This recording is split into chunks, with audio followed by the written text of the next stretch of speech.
வணக்கம், வணக்கம், வணக்கம் நண்பர்களே.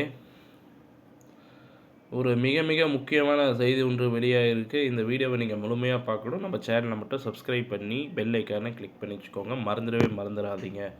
எடப்பாடி பழனிசாமி கோட்டையை தட்டி தூக்கிய பன்னீர்செல்வம் அவர்கள் சமீபத்தில் இருந்தே எடப்பாடி பழனிசாமி அவர்களுக்கு பன்னீர்செல்வம் அவர்களுக்கும் இடையேயான மோதல்கள் மீண்டும் அதிகரித்து தான் இருக்கிறது.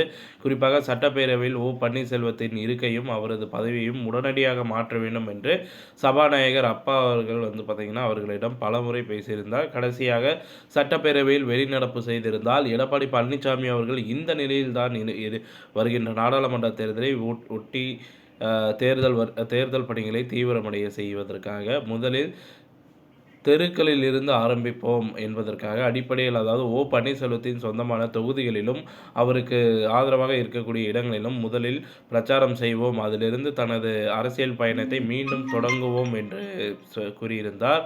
அதன் பின்பு எடப்பாடி பழனிசாமி அவர்கள் கூறிக்கொண்டிருக்கும் போதே இந்த நிலையில் தற்போது பன்னீர்செல்வம் அவர்கள் எடப்பாடி பழனிசாமிக்கு சொந்தமான சேலத்திலும் கோவையிலும் மிகப்பெரிய ஒரு மாற்றத்தை கொண்டு வரப்போகிறார். குறிப்பாக ஜனவரி 14ஆம் தேதி வருகின்ற 2024 ஜனவரி 14ஆம் தேதி 2வது மாநாடு கோயம்புத்தூரில் நடைபெற உள்ளதாகவும் அதில் ஏராளமான அதிமுகவின் தொண்டர்கள் கலந்து கொள்வதற்கான அனைத்து ஏற்பாடுகளையும் செய்ய தற்பொழுது அறிவிப்புகளையும் வெளியிட்டிருக்கிறார்.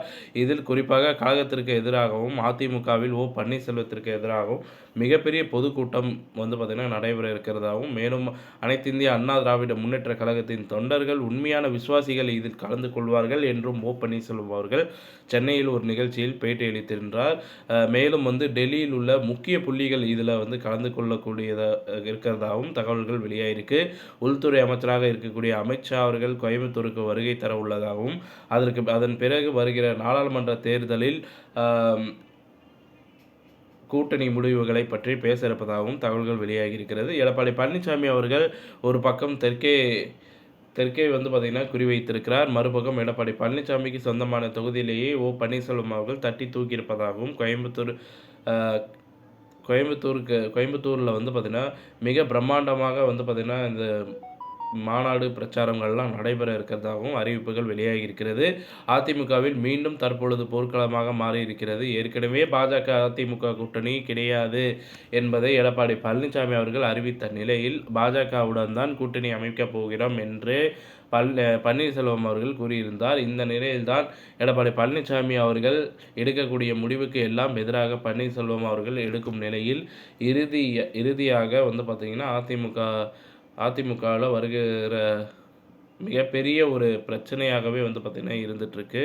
இதில் சசிகலா அவர்களின் வழக்கு வருகின்ற 30ஆம் தேதி நீதிமன்றத்திற்கு வர இருக்கும் நிலையில் ஒட்டுமொத்த அதிமுகவின் தொண்டர்கள் தற்பொழுது குழப்பத்தில் இருக்கிறார்கள். தற்போது எடப்பாடி பழனிசாமியின் சொந்த தொகுதிகளும் சரி, எடப்பாடி பழனிசாமியின் கோட்டையாக இருக்கக்கூடிய கோவையும் சரி தட்டி தூக்குவதாக எடப்பாடி பழனிசாமிக்கு எதிராக முதல் கரம் அடியெடுத்து வைத்திருக்கிறார் ஓபிஎஸ் அவர்கள். மேலும் பார்த்திங்கன்னா முதல் தரம் அடிவிழும் சூழலில் வைத்தியலிங்கம் அவர்கள் கூறுவதை பற்றியும் பார்த்திங்கன்னா இது மிகையாகாது என்று இந்த தகவலை நான் முடித்துக்கொள்கிறேன். இத்துடன் இந்த செய்தி தகவல் பிடிச்சிருந்தா லைக் பண்ணுங்கள், ஷேர் பண்ணுங்கள், மறக்காமல் நம்ம சேனலை சப்ஸ்கிரைப் பண்ணி பெல் ஐக்கானை கிளிக் பண்ணி வச்சுக்கோங்க. நன்றி, வணக்கம்.